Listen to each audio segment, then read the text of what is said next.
right. Hello, lovely viewers. My name is Megan Morris, and I am here with the incredible Larissa Noto, who does so many things. She's a mom to 3 incredible boys. She teaches yoga to people of all ages and abilities, and one of her hats is being a trainer for ChildLight. And we're very grateful to have her on the team. Larissa was just included in Lehigh Valley Style's most influential women of the year, which is super fitting since she's reaching so many people with the important work that she's doing. So I just wanted to sit down with you and ask you a few questions so our community could get to know you a little better, because if you don't know Larissa, you should. Thank you. Yeah, so I'd like to start off with hearing a little bit about your story, your yoga journey. What brought you to ChildLight? So what brought me to ChildLight was you and Sally, current co-owners of ChildLight, who at the time were also teachers at a local studio that we were all teaching. You were teaching at, I was a student at for a very long time. So I think that just hearing about the programs that ChildLight offered came at a time when I was seeking to have a little bit of a deeper relationship with my very little ones who were, I was taking prenatal classes with you. So I think I was just pregnant with my second child at the time. And so when that happened, I was seeking connection because my second son happened to have been born with a form of hearing loss. So kids yoga or baby yoga or any kind of connections that I could seek to have a bond with my little one that didn't always need words, but more a physical bonding connection, which I believe yoga can provide in so many different ways. That's what got me into take a training with ChildLight back in, oh my gosh, I think it was 2015, maybe, my very first one. And it was, I was like, oh, I'm going to do more of this. I'm going to give myself time to figure out how that's going to work, but I'm going to do more of this. So awesome. So what does yoga mean to you?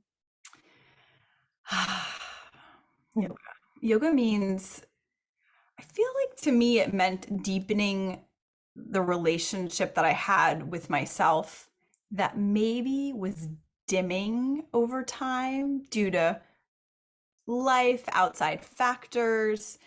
I took my first yoga class in college and I loved it because I spent the majority of my life dancing. That was like my baby forever. It was ballet and jazz, and I gave that up when I went to college. That was my form of expressive movement. And so when I found that yoga class, which was part of the gym requirement, I was like, oh, this allows me to move my body in a way that I was so used to, and an expressive part of myself that I had for the majority of my life that I just tossed aside because it wasn't practical to do when you go to college. And so I loved it. And I knew that every time I got on my mat, I was able to be more focused on where I was. I didn't think about any stressors that were around me. And it just allowed me to really shine a light in the parts of myself that, again, had been dimming over time. And it's so much, there's so much there and so much to be said about what can happen when you're on your mat in that space that's just your own. So that's what yoga means to me. Very nice. Good. I don't think I knew that you were a dancer a long time ago. That's learning new things. Good. So Larissa and Rochelle Jewell teach ChildLight's trauma-informed yoga and mindfulness trainings. And, whenever someone reaches out to, if they need help, like building their 95-hour program with us, I always say you definitely want to include at least part 1 of the trauma-informed trainings, if not part 2, in the course lineup, because in any class you take, you're going to teach students, unfortunately, who have experienced trauma. And it's important to be informed about that topic. So, we talk about teaching through a trauma-informed lens. And for people that don't know much about that, what does it mean to be trauma-informed? So to me, trauma-informed is really an awareness that invites you to meet and face individuals who you may come in contact with, not just on the mat, but in our world, that may have experienced trauma of some sort. And all of us have experienced some type of a trauma, but perhaps maybe the way that we've had a community or support around us to process that trauma has been different than in other individuals. And you don't know what people bring with them. So having a trauma-informed lens just creates a space that's supportive and provides a way for you to have everyone in the room seen, feel heard, included to the extent they wish to be, and only to the extent that feels comfortable for them in their bodies in that moment. That's what trauma informed means to me. That's awesome. Good. Well said. So can you tell us a bit about trauma-informed yoga? So the beauty of trauma informed yoga, and it has actually changed how I teach yoga in all my classes, which if you don't have a trauma informed lens, you may not understand it, but it's trauma informed yoga is an invitatory practice for you to come in to a space exactly as you are with whatever it is that you bring into that moment that allows you to have almost on a personal autonomy over different shapes, over different postures, over how you may choose to move. Maybe you choose to remain seated. Maybe you choose to stand. Maybe you'd like to set up your mat in one space. Perhaps you like to set up your mat in another space, but all with the overriding goal of creating a supportive environment for you to explore postures in a safe and accessible way. Mm-hmm. Good. And, since that is the focus of these trainings, I'm sure there are heavy moments where, different kinds of traumas are shared and how people have, lived their life since these things have happened. And absorbing all of that's probably hard as a teacher. I know I've had that experience personally. So in this line of work, since we spend so much time caring for others, how do you take care of yourself? So taking care of myself, I enjoy walking and being in nature.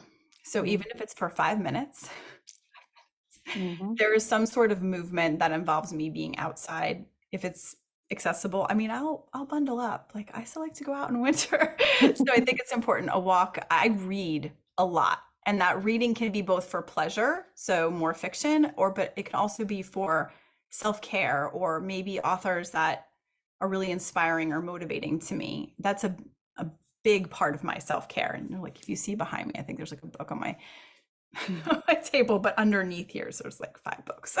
But that to me is self-care too. And I think just taking moments to pause throughout the course of the day, and that is something I learned from yoga. Those mindful moments where you pause, that is a self-care moment to me and it allows me to check myself like, oh, that was really stressful this morning at parent drop-off with my 7-year-old who didn't want to get on the bus. But guess what? I have my tools that I'm going to use right now.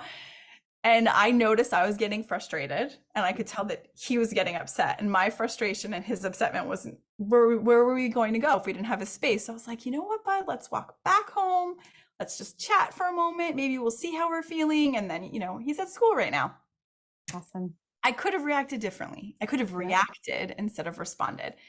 So self-care to me is just taking those moments to pause for me too, and to notice how I'm reacting perhaps, and then check, okay, I think maybe I could change my response and let's move forward. So it's been life-changing, all the self-care yoga moments. Yeah, it's a crucial component to be able to continue to do the work. And I know you've got that. Good. So my last question for you is one of my favorite questions to ask people, and it requires some creative thinking.